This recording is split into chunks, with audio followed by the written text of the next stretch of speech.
of them in Europe. There was no investment of any meaningful type in the physical economy. There was no protection of the American people, but rather an illegal commitment made on behalf of private banking institutions to commit the American people to paying a debt that the American people did not accrue. The trillions of dollars that were pledged to the private banking sector are backed by the assets belonging to the American people. This combines to represent the most clear violation of the principle of the general welfare in the preamble to the Constitution of the United States. I also want to be clear about what we will not be doing. The United States is not going to deploy ground troops into Libya. U.S. boots are reportedly on the ground in Libya. 2. The Obama administration conducted a war in Libya which it claimed it did not conduct, with American forces that it claimed were not involved, to the purpose of overthrowing and then executing a head of a sovereign state, who was held in the custody of insurgent forces financed and militarily supported by the United States, France, Britain, and other NATO countries. This was done despite the fact that the United States was neither attacked nor threatened with attack by the nation of Libya. Only the Congress, not the President, has the authority under the Constitution to declare war. But the Obama administration believes that it has that authority. Do you think that you can act without Congress and initiate a no-fly zone in Syria without congressional approval? The administration recently asserted that its actions are above the laws of the United States in an exchange between Obama Secretary of Defense Leon Panetta and Senator Jeff Sessions of Alabama. Our goal would be to seek international permission, and we would come to the Congress and inform you and determine how best to approach this, whether or not we would want to get permission from the Congress. I think those are issues we would have to discuss as we decide what to do here. What I heard you say is we're going to seek international approval, and then we'll come and tell the Congress what we might do. The Obama administration, thus, does not believe that the Congress has the exclusive power to declare war, and accordingly, the President should be impeached. Let me welcome Prime Minister Cameron to the United States of New York. Obviously, there is an extraordinarily special relationship. 3. The Obama administration sides with the imperial power of Great Britain, and proudly so, in what has been called the special relationship. Through that special relationship, the United States, as a result of the false intelligence advocated by Tony Blair, claimed that Iraq had weapons of mass destruction and conducted a preventive war against Iraq in 2003. Preventive war was declared a crime against humanity by the Nuremberg Statutes of 1947. But now, on March 13th of this year, Barack Obama and David Cameron declared their intention to seek the removal of the Syrian regime of President Bashar al-Assad, a regime that has shown no intent of threatening or attacking the United States Republic. This shows Obama's intent to continue a policy of war, for the commission of which the Nazis were sentenced to death at Nuremberg. If President Obama intends to finance, arm, or in any way militarily support the rebel factions against the president of Syria, he has a constitutional requirement to approach the Congress for a declaration of war. 4. President Obama has committed us as a country to a policy of indefinite warfare, including on American soil. On December 31st, 2011, Barack Obama signed into law the 2012 National Defense Authorization Act, which includes provisions that state that Congress affirms that the authority of the President to use all necessary and appropriate force pursuant to the authorization for use of military force includes the authority for the armed forces of the United States to detain covered persons pending disposition under the law of war.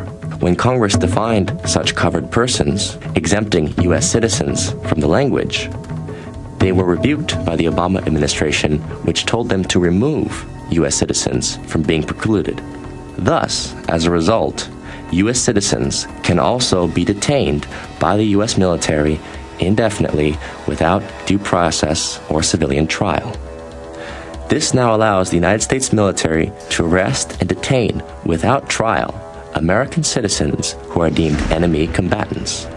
It abrogates the Constitution of the United States in the 4th, 5th, and 6th Amendments, the right of the people to be secure in their persons against unreasonable searches and seizures, and that no person shall be held to answer for a capital or otherwise infamous crime unless on a presentiment or indictment of a grand jury, and that the accused shall enjoy the right to a speedy and public trial by an impartial jury. All of these rights have been abandoned by the United States under President Barack Obama. Further, the president asks the country to believe him when he says that he will not use his power of the executive towards the arrest of U.S. citizens pursuant to the NDAA of 2012. However, the executive branch has already ordered the execution of an American citizen in November of 2011. The Obama administration has already assassinated an American citizen, Anwar al-Awlaki, who was never tried in absentia, but was simply indicted by a secret court, according to the executive branch, who then ordered his assassination, a murder which also included that of his son, a 16-year-old boy, and a family friend. Considering the president's willingness to assassinate American citizens, are we really ready to entrust him with the power to indefinitely detain U.S. citizens in the course of so-called combat?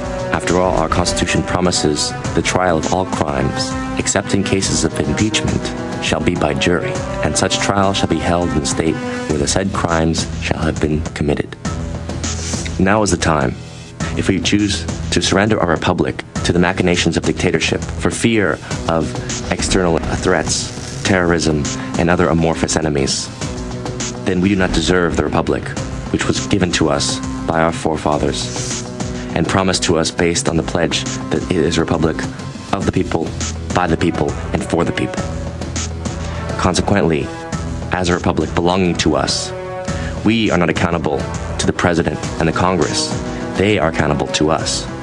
And should the president presume dictatorial powers, regardless of the state of war that he may claim we are now in, he must respond to our demands to protect American citizens from unauthorized illegal detention by the military and to annul this National Defense Authorization Act of 2012. And if he does not do so, then he deserves to be impeached immediately. But if we say nothing today, where will we be tomorrow?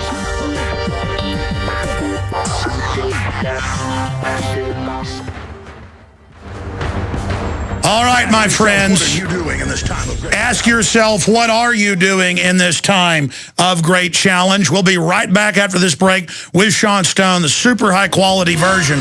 There's a war on for your mind. Now, what I got cut off by the break trying to say was a high-quality video-audio version of Impeach Obama 2012 has now gone up on Infowars.com. It's right there on the front page. Right now, went up like 60 seconds ago. Hit refresh on your computer.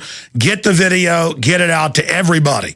Incredible job by Sean Stone and, of course, Rob Jacobson, who put that together with some of the other crew here on the graphics. A lot of work went into it. It's basically a 9-minute, 55-second documentary. And please get it out to everyone. It's devastating information. We had the audio turned up a little too high at first, and the computer froze in there, so that's okay. The high-quality version is now at Infowars.com. Most of you probably didn't even notice the audio was overdriven a bit, but we're perfectionists around here, at least striving towards it. But very exciting because I'm fighting back. And every time I fight back, I just have success, and I get stronger. And I know you're taking action as well, but here's the Chuck Norris article. The benign and benevolent President Obama. Chuck Norris blasts unprecedented reckless abuse of executive power.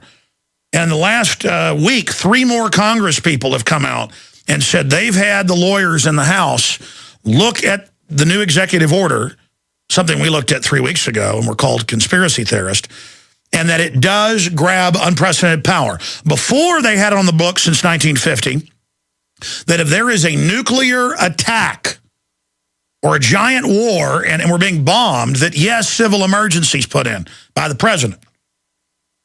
Obama says now for any emergency or the threat of an emergency, including economic, and Congress isn't involved.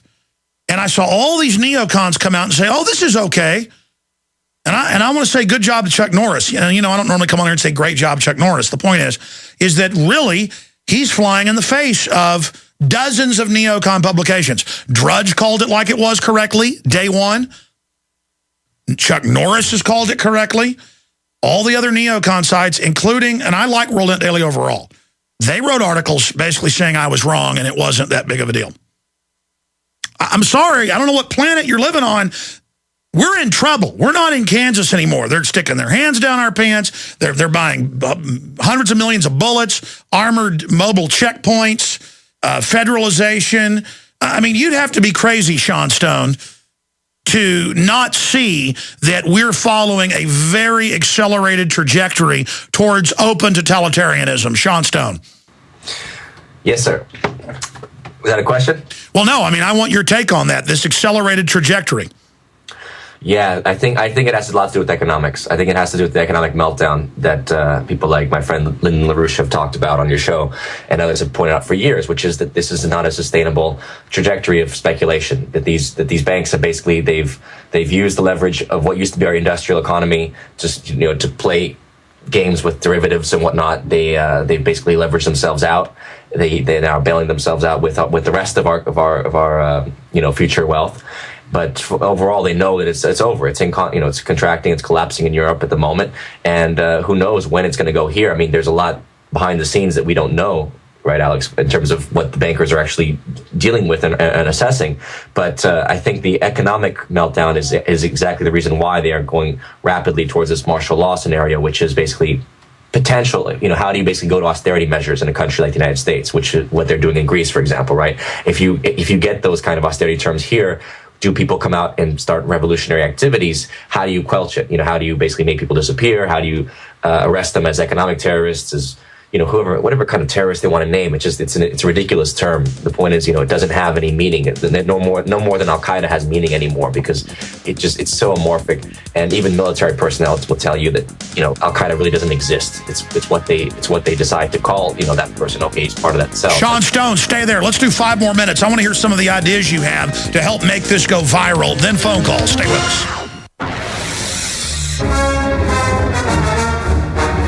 Well, Sean, I've been pretty wound up here and, doing my customary talking over people. But again, you did a great job with the analysis you wrote and the voiceover you did. The video and the facts are posted at Infowars.com. Obama impeachment 2012. In the time we have, I mean, this is a big deal. This is crunch time here. This is choke or fight back and survive. We've got to scream bloody murder politically. And as you said, say, look, we know you're rigging both parties. You blocked Ron Paul. You're doing all this. But we, in the court of public opinion, can and will expose you. What are you asking the listeners to do? I know I've begged them to get this video out to everybody they know in the article Kurt Nemo wrote. What are some other ideas you've got, Sean? No, you're right. I mean, it's got to start with informing the public and going through a rudimentary form of action. Call your congressman, start just get politically aware, have discussion. I mean, to me, discussion is the launching point of all things. We're launching a website, thewaronevil.com. And the premise of it is, as Plato said, ignorance is the stem and the root of all evil. Ooh, that's a great name, thewaronevil.com. Is that up yet? It's up. We're adding content at the moment, but the point is it's up online. You can see an hour-long talk show that I hosted, as a trial called "What's Really Going On," and it's me hosting with 6 people, regular everyday people talking in a democratic. Ooh, I love the name, The Real Resistance Project. The Renaissance, the real Renaissance. Because the whole point is we want a renaissance. We need a rebirth of creativity. We need to spread creativity amongst our people and to become aware. By becoming conscious, that is the first step towards that. See, my mind read The Real Resistance. Yeah. That we're building too, man. We'll start a resistance project too. But I agree. The resistance to their post-industrial eugenics, Agenda 21, is the new renaissance. I agree. Yeah, precisely, because it's about creativity. It's about inspiring the mind of man. The mind of man is the most powerful thing. That is the source of all wealth that can be created in society. It's not money. Their monetary system, which is the empire, is collapsing. It doesn't have real worth. Even gold is just the valuation. What is the real gold is in the mind of man, what you're able to invent, what you're able to offer, to communicate, to conceive of the world.